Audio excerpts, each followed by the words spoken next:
हमारी सरकार बनने के बाद हमने 10 महीने में वाइल्ड फ्लावर का केस जीता, पोस्ट कार्ड 817 का केस जीता। उन बच्चों को हम रोजगार देने जा रहे हैं। और जितने रिजल्ट जो सबॉर्डिनेट सिलेक्शन में जो भ्रष्टाचार हुआ और जिनमें कोई केस नहीं बनता था, उनके हमने सब रिजल्ट निकाल दिए। और जो नया चयन योग था, राज्य चयन योग, उसको भी बना दिया गया है। और तकरीबन अब वन विभाग में 2061 भर्तियां शुरू हो गई है। पुलिस में 1200 के करीब भर्तियां शुरू की जा रही है। हमारे पैरामेडिकल जो पंप ऑपरेटर्स वगैरह है, पैरा स्टाफ है, उसमें 4500 के करीब भर्तियां की जा रही है। तो हमारी सरकार जो पिछली सरकार की जो घोटाले है उनको भी खोज रही है, और जो लोगों के पैसे फंसे उनको भी लोगों तक पहुंचाने का कार्य कर रही है।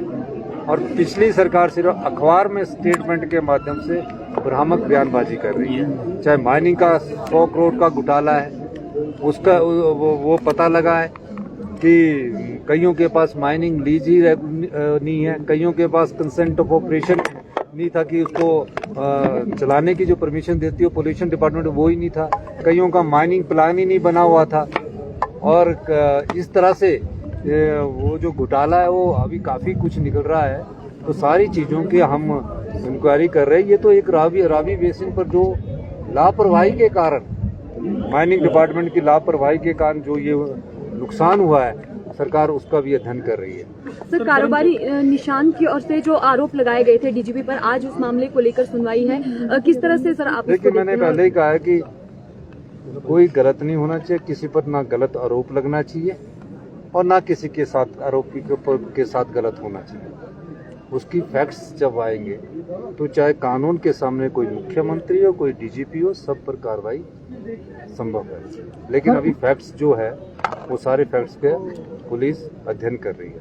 सर, विपक्ष कह रहा है उत्तराखंड में एक युवक हिमाचल का भी फंसा हुआ है और अभी तक देखिए, 10,300 करोड़ का लोन तो भारत सरकार से दलाल ना, हम तो लेने को लिए तैयार बैठे हैं। हमको बोलो, हमारे को तो लिमिट ही उन्होंने 6600 करोड़ की कर दी है।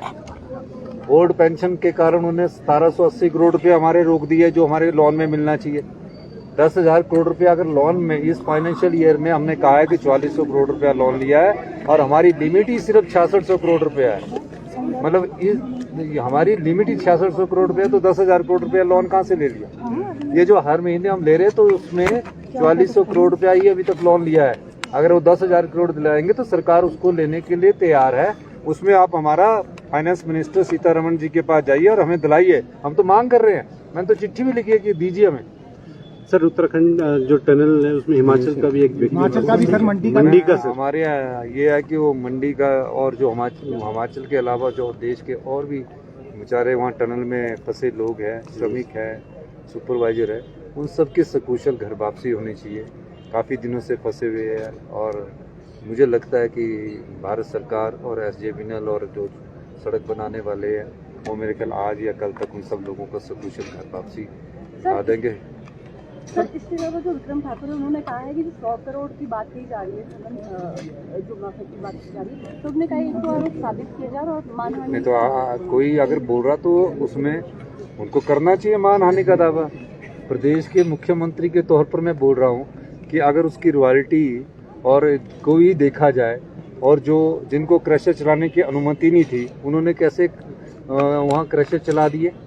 पोल्यूशन कंट्रोल बोर्ड से ना कोई अनुमति ली गई, माइनिंग प्लान कोई अप्रूव नहीं था तो उन्होंने कैसे क्रशर चला दिए। ये मैं कोई एक ही सरकार की टाइम से नहीं कर रहा हूँ, मैं कह रहा हूँ कि ये पिछले काफी सालों से चला हुआ है। अब और इस सब चीज की जानकारी तो हमें अभी पता लगी। और जो क्रशर की जिसकी लीज पूरी है, उसमें ऑपरेशंस की उसको परमिशन है, उसमें अगर उसकी लीज पूरी है, उसका माइनिंग प्लान अप्रूव है, तो हमने किसी क्रशर को रोका नहीं है। ये क्रशर हमने जो रोके थे, इसमें हमको जब रिपोर्ट्स आई कि बड़ी बड़ी पहाड़ियां काट दी है और उसकी लीज ही अप्रूव नहीं है, उस आधार पर हमने ये किया था।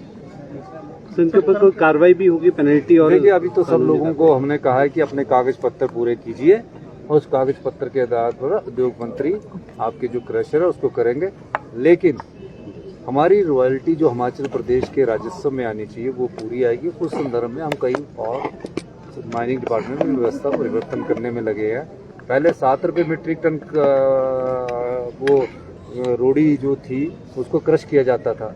अब हमने पिछले कल ही फैसला किया भी 5 रुपये मीट्रिक टन किया है, तो उससे भी हमारा रेवेन्यू काफ़ी बढ़ेगा। और मेरा ये मानना है कि हमें जो माइनिंग से रेवेन्यू है वो 400-500 करोड़ रुपया साल का आना चाहिए। इसको 1-2 साल लगेंगे सिस्टम को सेट होने पर आएगा। सर कर्मचारियों ने 5 डे वीक की मांग की है सर। देखिए 5 डेज वीक का भी मैंने आपको अपने भाषण में बता दिया। विचार करेंगे सारी चीज़ों को। कर्मचारी परिवार के सदस्य है, इसी सचिवालय से वो योजनाएं निकालते, इसी सचिवालय से समाज के कल्याण की योजनाएं निकलती हैं। सबका सहयोग लेकर और आपके लोगों के बारे में भी हमारी सरकार सोच रही है। सब प्रकार से हम इस पर आगे बढ़ेंगे। धन्यवाद।